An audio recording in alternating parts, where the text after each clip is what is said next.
The Stuttering Severity Instrument, 4th edition, by Maddie Robbins and Maddie Cravens. Published by ProEd Incorporations. Created by authors Glendon D. Riley and can be found at www.proedinc.com and at 8700 Shoal Creek Boulevard, Austin, Texas, 48705. The SSI targets ages 2 years and 10 months and older. The time required is 15 to 20 minutes, and the cost is $140. The complete SSI-4 kit is $140 and includes the examiner's manual and picture plates, which are $80, and 50 test record and fluency computation forms, which is $60. The virtual examiner's manual and picture plates cost $84. The SSI-4 is the only standardized stuttering assessment available. It also measures stuttering behavior of both children and adults. It has no basal and ceiling scores, and it is norm-referenced. It measures 4 areas. First is frequency, which is expressed as percentages of syllables stuttered and converted to scale scores of 2 to 18. Second is duration, which is the average length of the 3 longest stuttering events, measured to the nearest 1/10 of a second and converted to a scale score of 2 to 18. Third is physical concomitance, which is converted to scale scores of 0 to 20, and the last part is naturalness of speech. For administration recommendations, you should be in a well-lit and quiet room. It can be conducted in a natural environment. The examiner should be seated at a right angle so they can see both sides of the picture book, and you should review the examiner's manual. In addition, breaks are allowed, and an additional third speech sample can be conducted if the first 2 were not sufficient. Non-readers include any individual below the 3rd grade reading level. For these clients, you should conduct a speech sample and should make sure that it is videotaped or audio recorded. Engage in conversations about the picture plates or a familiar topic. For non-readers, you will use these picture plates to elicit a conversation and to conduct a speech sample. In the conversation, you may notice things that are out of place in the photo, or you can talk about a familiar topic. Here's an example of how picture plates are used to elicit a speech sample. Okay, so we're going to look at some pictures and we're just going to talk about what we see. So in this picture, I see some dinosaurs and it looks like they're doing some pretty cool things. What do you see? I see a dinosaur swimming in the pond and he's on a float, and I see some dinosaurs that are sharing some pizza. Ooh, Pete, what's your favorite kind of pizza? I like pepperoni pizza. Me too. I also see some things in the sky up here. Yeah, that looks like a helicopter, and there's a dinosaur over here flying too. For readers, 2 measures are obtained. 1 is a reading task, and 2 is a speaking task. The reading task is administered first and has 150 to 300 syllables based on the appropriate grade level. The number of syllables is stated on each plate. For the speaking task, the examiner converses with the client about an age-appropriate familiar topic. For younger individuals, the plate pictures may be used.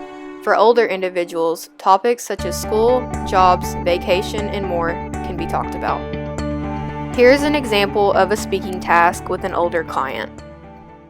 So summer's coming up. Do you have anything planned for summer? Yes, I think my family is going to take me and my friends to the pool. We're going to swim around and probably go to the park, and we might go on a vacation to the beach.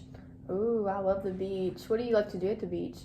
I like to play in the sand, make sand castles, swim in the ocean, and try to find seashells.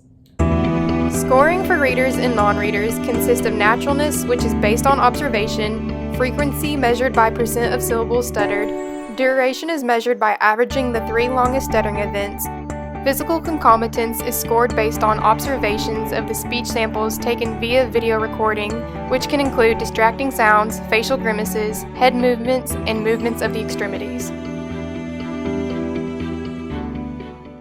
So for your non-reader, you're going to collect 2 speech samples, and a third one is optional if the first 2 aren't sufficient enough. You're going to count the syllables, and then you're going to count the stuttering events, and you're going to divide your stuttering events by the number of syllables, and once you get your score, you're going to multiply it by 100 to get your percentage of stuttered syllables, And then you're going to come down here and you're going to add these all up, and then you're going to either divide it by 2 or 3 depending on how many speech samples you get, and then you're going to get your average percentage of stuttered syllables. For the reader frequency computations, you're going to do the same thing that you did before, but at the end you're going to rank them for their naturalness, 1 being highly natural and 9 being highly unnatural.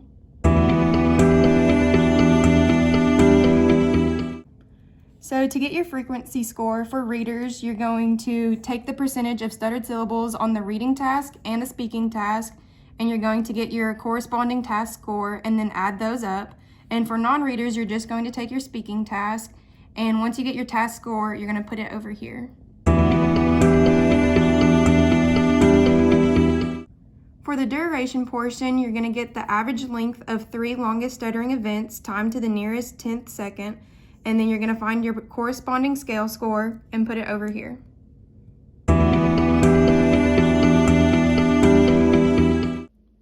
Next, for physical concomitants, you're going to watch your recorded speech sample and you're going to observe the different concomitants over here, and you can rank those on a scale of 0 to 5, 0 being none, 5 being severe and painful looking.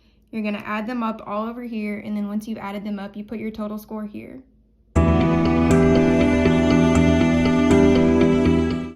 So for your total score, you're going to take your frequency score from up here, your duration score from here, your physical concomitant score from here, and you're going to add them all up.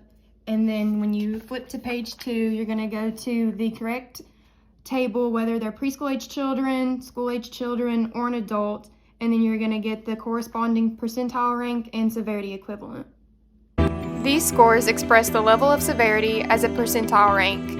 These ranks can assist in tracking changes in severity during and following treatment. They can be used to assist in the process of evaluating the effectiveness of other stuttering measures. Strengths for the SSI-4 include that it allows for flexibility by being able to be administered in a variety of environments. It can be used with children and adults. It is easily administered, and it takes oral reading into account as well as spontaneous speech. Some weaknesses include that the test has not been assessed for reliability and validity. It is not much of an update from the SSI-3, and it does not consider the rate of speech. Thanks for watching!